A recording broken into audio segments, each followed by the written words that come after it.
Racist cop demands a black man leave a white area, convinced he has the power to control the situation. But what unfolds next completely flips the narrative. A shocking truth that leaves the officers speechless and everyone watching stunned. You won't believe how this ends. The sun was setting over the quiet suburban neighborhood, a place where pristine lawns stretched endlessly, lined by towering oak trees and picket fences. It was a picture-perfect image of what some would call the American dream, but for Marcus Thompson, it was just another part of his evening routine. Marcus, a black man in his late 30s, walked slowly down the tree-lined street, wearing a crisp blue button-up shirt and dark slacks. He had a calm, contemplative demeanor as he took in the scenery around him. This wasn't his neighborhood, but he had every right to be there. In his hands was a small bouquet of flowers wrapped in brown paper. It wasn't flashy, but it meant the world to him. He was on his way to visit his late mother's best friend, Mrs. Jenkins, an elderly woman who had helped raise him after his mother passed away. Every Thursday, he brought her flowers and spent an hour or two listening to her stories about the good old days. As Marcus rounded the corner, he noticed a pair of eyes watching him from a nearby porch. A man in a white polo shirt and khakis sat in a rocking chair, narrowing his gaze as Marcus walked by. The man didn't say anything, but his glare spoke volumes. Marcus adjusted his grip on the flowers, his heart sinking just slightly. He was no stranger to this kind of judgment. He had grown up hearing whispers about how people like him didn't belong in certain spaces. But still, he had hoped things were different now. Further down the street, a black and white police cruiser turned the corner. Its headlights flashed briefly as it slowed down, creeping alongside Marcus. His heart skipped a beat, but he kept walking. The cruiser rolled to a stop just ahead of him. Out stepped Officer Daniels, a stocky white man with a sharp, square jaw and mirrored sunglasses perched on his nose. He adjusted his belt, the faint jingle of his handcuffs audible as he approached. "Hey, you!" Daniels barked, his voice cutting through the stillness of the evening. Marcus stopped, clutching the flowers tightly. He turned calmly, his expression unreadable. "Can I help you, officer?" Daniels scanned Marcus from head to toe, his face a mask of suspicion. "What are you doing here? You don't look like you live around here." Marcus hesitated for a moment, choosing his words carefully. "I'm on my way to visit a friend. Just passing through." Daniels smirked, but there was no kindness in his eyes. "A friend, huh? In this neighborhood?" He stepped closer, his hand resting lightly on the holster of his gun. "This is a white area. You don't belong here. So, how about you turn around and head back the way you came?" The words hit Marcus like a slap in the face, but he held his composure. His pulse quickened, and he could feel the weight of the moment pressing down on him. This wasn't the first time he had been profiled, but the blatant racism was sharper than ever. "I'm not doing anything wrong, officer," Marcus said firmly, his voice steady but tinged with disbelief. "I have every right to be here." Daniels chuckled, a low, condescending laugh. "Right. Every right to be here. Look, I don't want to have to call this in, so why don't you save us both the trouble and leave?" The silence that followed was deafening. A few neighbors peeked through their blinds, their faces partially hidden, but their curiosity obvious. Marcus glanced around, feeling the weight of their eyes on him. He knew he was being judged, not for his actions, but for the color of his skin. "Officer," Marcus said, his voice calm but unwavering. "I'm not leaving. I'm here to visit Mrs. Jenkins. She lives just 2 blocks down. I have no intention of causing trouble." Daniels's smirk faltered, his jaw tightening as he processed Marcus's refusal. It wasn't the answer he had expected, and it certainly wasn't the one he wanted. "Listen," Daniels said, his voice lower now, almost threatening. "I'm trying to give you a chance here. Don't make me do something you'll regret." Marcus stood his ground, his grip on the flowers tightening. He had done nothing wrong, and he wasn't about to let fear dictate his actions. Little did Daniels know the truth about Marcus and why he was in the neighborhood would soon turn this entire encounter on its head. The tension between Marcus and Officer Daniels hung thick in the air, like an invisible wall separating the two. Marcus stood firm, the flowers still clutched in his hand, their delicate petals trembling slightly in the breeze. Daniels, on the other hand, seemed to swell with misplaced authority, his hand lingering near his holster as though Marcus posed some kind of threat. "All right," Daniels finally said, his voice sharp. "If you're so determined to be here, let's go. I'll escort you to this friend's house of yours and see if your story checks out." Marcus hesitated. He wasn't afraid, but the idea of Daniels following him to Mrs. Jenkins's home felt invasive. Mrs. Jenkins was elderly and frail. She didn't deserve to be dragged into this. But Marcus also knew that refusing might escalate the situation further. "Fine," Marcus said, exhaling slowly. "It's just down the street." Daniels motioned for Marcus to walk ahead, keeping a deliberate distance as they moved along the quiet sidewalk.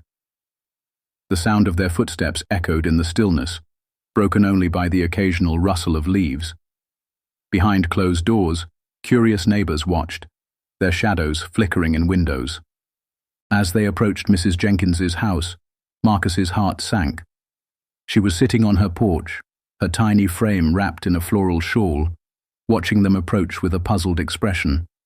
Her white hair gleamed under the soft glow of the porch light, and her hands rested on her lap, clasped tightly together. "Marcus," she called out, her voice frail but warm. "What's going on?" Marcus gave her a reassuring smile, though he felt anything but calm. "Hey, Mrs. Jenkins, just bringing you these." He held up the flowers, their vibrant colors a stark contrast to the tense atmosphere. Daniels, now visibly annoyed, stepped forward. "Ma'am, do you know this man?" he asked, his tone curt. Mrs. Jenkins's eyes narrowed as she looked at Daniels. There was no mistaking the disbelief and irritation that crossed her face. "Of course I do," she snapped, her voice gaining strength. "Marcus is like family to me. Why are you questioning him?" Daniels blinked, clearly taken aback by her sudden shift in demeanor. "Well," he began, fumbling for words, "I was just ensuring that everything was safe." Mrs. Jenkins slowly rose from her chair, gripping the railing for support. Though she was small and frail, her presence seemed to grow, her voice firm and unwavering. "Safe? From Marcus? Don't insult me. This man has been visiting me every week for years, bringing me flowers and keeping me company. I don't know what you think you're protecting me from, but it certainly isn't him." Daniel's face reddened, and for the first time he seemed unsure of himself. "I was just doing my job, ma'am," he muttered, his voice lacking the bravado it held earlier. Mrs. Jenkins wasn't finished. "Your job? Your job is to serve and protect, not harass decent people because you don't like how they look. Marcus is more than welcome here. He always has been, and he always will be." Marcus stood silently, his heart swelling with gratitude and pride. Mrs. Jenkins's fierce defense of him was more than he could have asked for, and the sight of Daniels squirming under her words felt like a small victory. Daniels cleared his throat, clearly eager to escape the situation. "All right, ma'am. I'll leave you two to it. Just stay safe." He turned and walked briskly back to his cruiser, his posture stiff and his face burning with embarrassment. As the sound of the car engine faded into the distance, Mrs. Jenkins looked up at Marcus and smiled. "Come on in, dear," she said softly. "I think we could both use a cup of tea." Marcus followed her inside, setting the flowers on her kitchen table. As the warmth of her home enveloped him, he couldn't help but reflect on what had just happened. It wasn't the first time he had been judged unfairly, and he knew it wouldn't be the last. But Mrs. Jenkins's unwavering support reminded him that there was still kindness in the world, even in the face of ignorance. What Marcus didn't realize was that this encounter wasn't over yet. Daniel's actions would soon come back to haunt him, in ways neither of them could have imagined. The next day, Marcus went about his routine, his encounter with Officer Daniels still lingering in the back of his mind. It wasn't the first time he'd faced blatant racism, but the experience had stirred something in him. The look on Daniels's face as Mrs. Jenkins confronted him replayed in Marcus's head, equal parts discomfort and shock. Marcus wondered if it would make any difference, or if Daniels would carry on with his prejudice, unchanged. Meanwhile, at the precinct, Officer Daniels sat in his office, staring blankly at his desk. He had replayed the incident from the previous evening over and over, each time feeling a little more of the sting from Mrs. Jenkins's words. Your job is to serve and protect, not harass decent people because you don't like how they look. Daniels had always considered himself a good cop, but the truth was harder to swallow than he anticipated. His actions had been indefensible, and he knew it. But as much as he tried to rationalize it, to convince himself he'd just been doing his job, deep down, he felt the cracks forming in his armor of ignorance. What Daniels didn't expect was that the incident wouldn't stay quiet for long. Later that afternoon, Mrs. Jenkins shared her frustration with a few friends at the local community center. They were appalled by the way Marcus had been treated. One of her friends, a tech-savvy young woman named Rachel, encouraged her to post about the encounter on social media. It's time people know what's happening, Rachel said, holding up her phone. Marcus didn't deserve to be treated like that. Mrs. Jenkins hesitated, but eventually agreed. With Rachel's help, she crafted a heartfelt post detailing the incident. It described Marcus's kind visits, the blatant racism he faced, and her own confrontation with Officer Daniels. Racism has no place in our community, the post concluded. We must do better. Within hours, the post began to spread. Neighbors who had witnessed the event chimed in, supporting Marcus and condemning Daniels' behavior. Soon, it wasn't just the local community talking. Regional news outlets picked up the story, and the hashtag #StandWithMarcus began trending. By the following day, the precinct was flooded with calls and emails demanding accountability. The police chief, a seasoned professional named Linda Harper, was furious when she learned about the incident. She summoned Daniels to her office immediately. "Daniels, we have a serious problem," Chief Harper said, her voice firm and unyielding. "Your behavior has not only embarrassed this department, but has also broken the trust we're trying to rebuild with this community." Daniels shifted uncomfortably in his chair. "Chief, You don't need to explain," she interrupted. "I've seen the footage. Do you have any idea how much damage you've caused? Harassing an innocent man, someone who was doing nothing but visiting a friend, because of the color of his skin. You've undermined everything this department is supposed to stand for." Daniels swallowed hard. He had no excuse, and he knew it. "What happens now?" he asked quietly. Chief Harper leaned forward, her eyes locked on his. "You're suspended immediately, pending a full investigation. And depending on the outcome, you may lose your badge permanently." The words hit Daniels like a hammer. He'd never imagined his actions could lead to this. While Daniels grappled with the fallout, Marcus was at home, sitting by the window with a cup of coffee. The events of the past few days felt surreal, especially as he scrolled through the flood of supportive messages online. His phone buzzed, and to his surprise it was a call from Chief Harper herself. "Mr. Thompson," she began, her tone professional, yet apologetic. "This is Chief Linda Harper. I want to personally apologize for the unacceptable behavior you experienced at the hands of one of our officers. It's not reflective of the values we strive to uphold, and I want you to know we're taking this matter very seriously." Marcus was quiet for a moment, processing her words. "Thank you for calling, Chief," he said finally. "I appreciate the apology, but this isn't just about me. It's about making sure this doesn't happen to anyone else." "I couldn't agree more," Harper replied. "That's why I'd like to invite you to speak at our upcoming community forum. We're working to rebuild trust, and your voice could be instrumental in helping us move forward." Marcus hesitated, but then he thought of Mrs. Jenkins, of the neighbors who had supported him, and of all the people who had faced similar situations without justice. "All right," he said. "I'll do it." The night of the community forum arrived, and the town hall was packed to capacity.